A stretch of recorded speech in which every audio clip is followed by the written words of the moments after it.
Mark, as we know, Muslims who convert to Christianity often face harsh persecution. Even those living in Western countries aren't safe from retribution. The man you're about to meet paid a heavy price for rejecting Islam to follow Christ, and his suffering came from those who once loved him the most.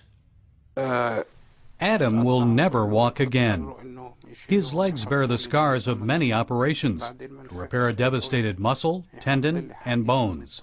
He suffered these injuries when he was thrown off a fourth-floor balcony at a shopping mall. It's a miracle he survived.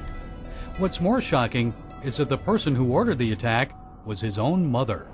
I received a letter from my mom threatening me that she was going to kill me if I do not go back to Islam. Adam is a Christian living in Canada, but he was born and raised a Muslim in Morocco. I was raised in a very strict family. I was punished all the time if I failed to comply with teachings of Islam. I remember it was Ramadan and I did not pray. And for that, my mom hit me on my nose and she broke it. At age 20, Adam moved to Canada and met many Arab Christians. He also started watching Christian TV programs that challenged the teachings of Islam. That led him to an internet chat room called Pal Talk. That's when I started gaining a lot of information about Islam that I felt was really strange, and that's when I was convinced that this religion cannot be from God. He took his questions to a sheikh in Canada and received a startling answer. I told him that this religion cannot be from God, and that I thought that Bin Laden and al-Zawahiri are terrorists. He replied, "No, they are not terrorists. They are the real Muslims." That's when I decided to leave Islam.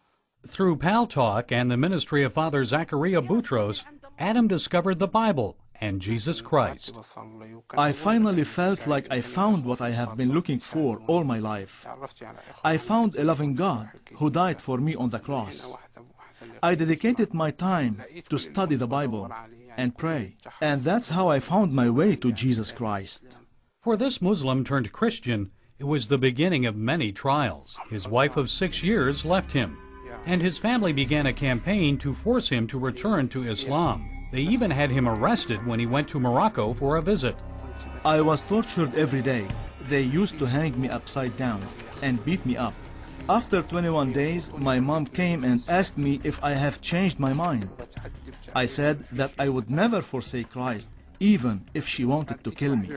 But the most vicious attack came after he returned to Canada. A young Moroccan man who said he was new in town asked Adam to take him to a mall so he could meet his cousin. At the mall, Adam shared his faith with the two men.